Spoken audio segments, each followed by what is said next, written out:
ভাঙ্গা একটি ছেলেগুলো থাকছে ঝড়ের সময় সুদা মুখ করি এই ঘরের ঘরের ইয়াতি দেউড়িতে দাঁড়িয়ে আল্লাহকে ডাকি, আল্লাহ তুমি আমার বাসা খান, তুমি ভাঙো না, আল্লাহ তুমি আমার বাসা খান ফিরিয়ে দাও, আমি এতদিন জানলি আমি পড়ে থাকি, কত কান্দি আল্লাহর কাছে। মুর্শিদাবাদের ডোমকল ব্লকের মেহেদীপাড়া গ্রামে প্রায় 5,000 মানুষের বাস।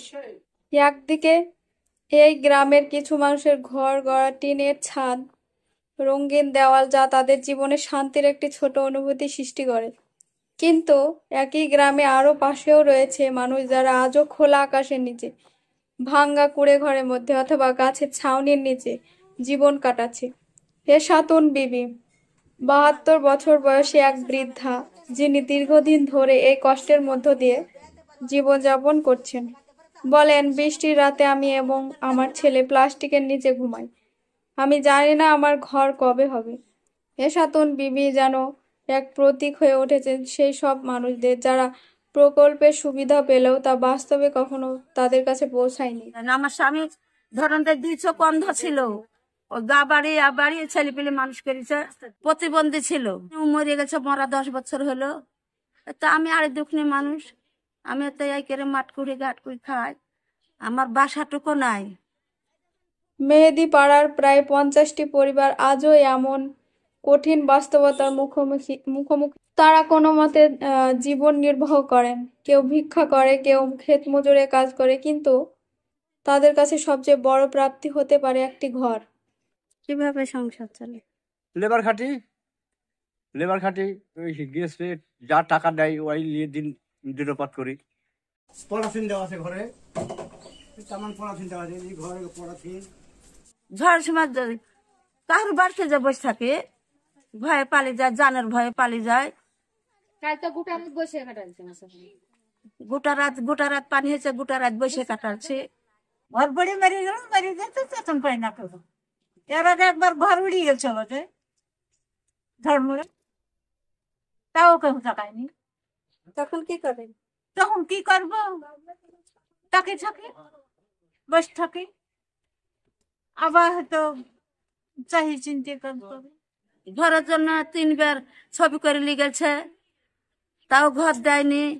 আবার ঘর দিব বলে একবার অ্যাকাউন্ট খুলতে 300 টাকা নিয়েছে, তারপর দলিল জেরাস করে নিয়েছে, তারপর আধার কার্ড, ভোটের ছবি টবি সবই জেরাস করে নিয়েছে। গোটা ফ্যামিলি সবাই দিয়েছে পুরসভাতে জমা। সরকারি প্রকল্প প্রধানমন্ত্রী আবাস যোজনার আওতায় মেহেদীপাড়ার অনেকেই আবেদন করছেন, কাগজ জমা দিয়েছেন, কিন্তু বাস্তবে তারা কোনো সুবিধা পাননি।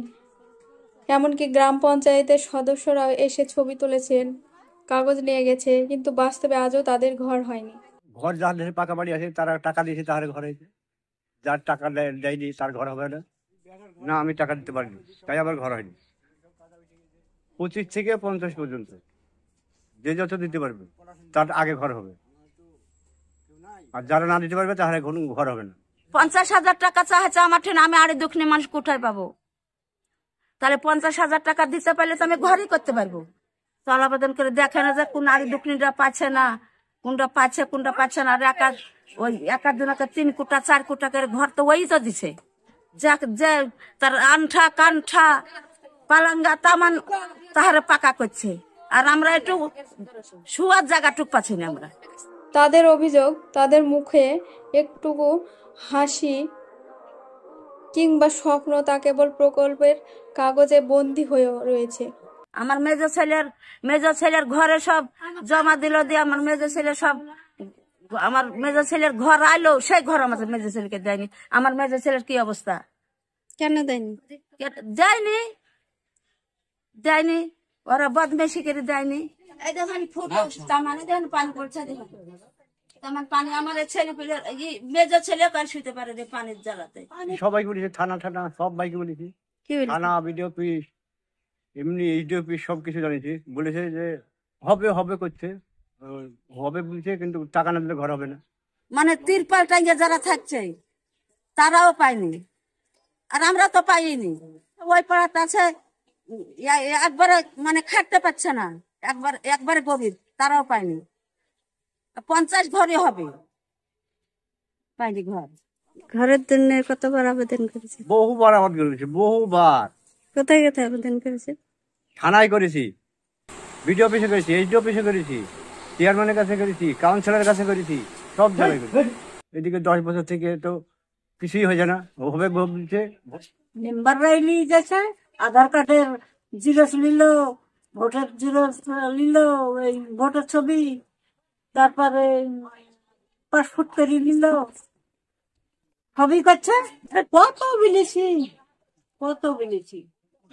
পাই মাটি তুলতে গেল সরকারি, মেম্বার প্রধানরা কাটাতে লাগলো, কাটাতে কাটাতে টাকাটা বন্ধ করে দিল, টাকাটাও দিল না। 10 দিনকে কাজ, এই পা ভাঙালি কাজ করেছে। কিছু পরিবার মিলিত হয়ে মিটিং করছে, তাদের দাবি নিয়ে প্রশাসনের কাছে পৌঁছাতে চাইছে। তারা আশা করছে প্রশাসন তাদের প্রতি একটু মনোযোগ হলে হয়তো তাদের ঘর পাওয়ার স্বপ্ন বাস্তবে পরিণত হবে। তবু ঘর হবে না। ঘর এক কথা, টাকা ছাড়া কোনো ঘর হবে না। এই এপিএল হোক আর বিপিএল হোক আর যেই হোক, তাছাড়া কোনো ঘর হবে না। টাকা দিতে হবে আগে, আগে এক্সট্রা টাকা দিতে হবে, তারপরে 5 বছর পর হইতে পারে, 7 বছর পর হইতে। আমিও দিয়ে এসেছি, তাও হয়নি, একসাথে দিয়েছি। তার মধ্যে এরা ঘর পাইল, এর বাপেরা এখানে ঘর দিল। আমরা গরিব মানুষ, একটা ঘর পেলে খুব সুবিধা হয়। আমরা প্রতি বছর আমরা ঘর করতে পারি না, টিন টিন উড়িয়ে যায়, কোনো সময় টাল ভেঙে যায়, কোনো সময় বেড়া থাকে না, এরকম থাকি। এই অবস্থায় থাকতে হয়। তবে এই লড়াই কেবল ঘর পাওয়ার নয়, এটি মানবাধিকার ফিরে পাওয়ার লড়াই। পেশাতুন বিবি এবং অন্যান্য বঞ্চিত পরিবারের সদস্যদের প্রশ্ন, আমরা কি মানুষ নই? প্রকল্পের উদ্দেশ্য কি শুধুমাত্র ঘর নির্মাণের জন্য, নাকি মানুষের মানবাধিকার মর্যাদা নিশ্চিতকরণ? সরকারের উচিত প্রকৃতভাবে যারা বঞ্চিত তাদের জন্য ব্যবস্থা নেওয়া। ঘর কেবল দেওয়াল বা ছাদ নয়, ঘর মানে একজন মানুষের মর্যাদার প্রতীক। এবার আমাদের দায়িত্ব এই কণ্ঠ শুনে এই বঞ্চিত মানুষদের পাশে দাঁড়ানো। মেহেদীপাড়ার মানুষের জন্য সোশ্যাল মিডিয়ায় তাদের কথা শেয়ার করুন, তাদের জন্য শুদ্ধ এবং মানবিক পদক্ষেপের দাবি জানান। ঘর হোক সবার অধিকার।